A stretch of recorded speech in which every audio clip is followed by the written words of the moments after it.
જે લોકો સારી એવી ફીઝ એફોર્ડ નથી કરી શકતા અને ક્લાસીસ નથી કરી શકતા એ વિદ્યાર્થીઓ માટે હું આ વિડીયો સેશન લઈને આવેલો છું કે થોડીક ઇન્ફોર્મેશન માહિતી એમના માટે લઈને આવેલો છું. જો તમે ધોરણ 10 ની તૈયારી કરો છો તો પ્લીઝ તમારા મિત્ર સાથે પણ આ શેર કરો કે સર શું કહેવા માંગે છે. ધોરણ 10 ની એક્ઝામ પેટર્ન અત્યારે સાવ સહેલી થઈ ગયેલી છે. પાસ થવાનું પણ આટલું અઘરું નથી, પણ તમારા પહેલા તો તમારા મેન્ટલી સ્ટ્રોંગ થવાની જરૂર છે. વાલીઓએ પણ હાઈપર થવાની કોઈ જરૂર નથી. માત્ર એટલું જરૂર છે કે અત્યારની જે એક્ઝામ પેટર્ન છે એને તમારે સ્ટડી કરવાની ખાસ જરૂર છે. જો તમે વ્યવસ્થિત રીતના સ્ટડી કરશો તો તમને ખ્યાલ આવી જશે કે એક્ઝામમાં પાસ થવું કંઈક અઘરું નથી. તમને 24 માર્ક્સના ખોરાખટા, ખાલી જગ્યા, જોડકાઓ જેવા પ્રશ્ન મળી રહેશે. સાથે સાથે તમને લખવા માટે બહુ મોટી સ્પેસ મળે છે. આશરે 47 કે 54 જેટલા પ્રશ્નો પૂછાય છે, એમાંથી 24 માર્ક્સનું તો તમને MCQ જ પૂછાય છે. બરાબર છે. સો પાસ થવાનું સહેલું છે, પણ ક્યારે? જ્યારે તમે આખા માળખાનું આયોજન કરશો, એનું અવલોકન કરશો ત્યારે. સો આટલો સમયગાળો તમારા પાસે નથી. આ અવલોકન કરવાની જરૂર ક્યારે હોય છે કે જ્યારે તમે ધોરણ 10માં આવો છો અને જૂન અને જુલાઈ મહિનાની અંદર તમારે આનું આખું અવલોકન કરવાની હોય છે.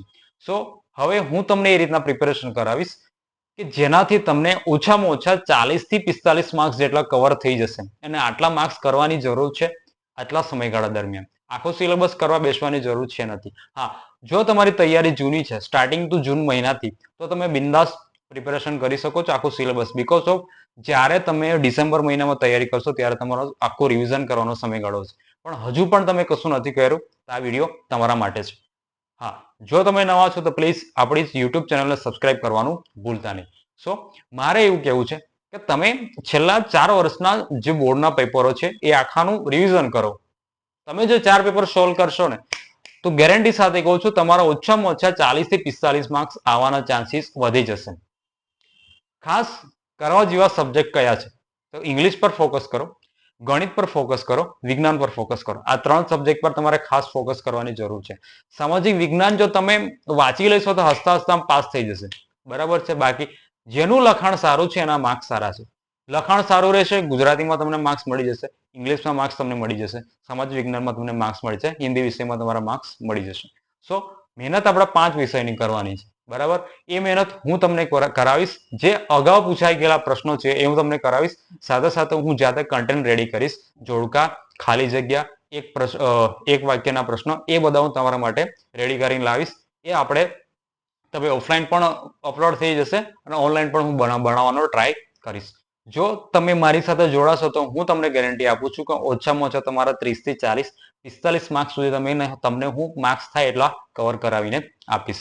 હું આની કોઈ ફીસ લેતો નથી. બસ તમારે ખાલી મારી યુટ્યુબ ચેનલ સબસ્ક્રાઇબ કરવી અને તમારા મિત્રો સાથે શેર કરજો.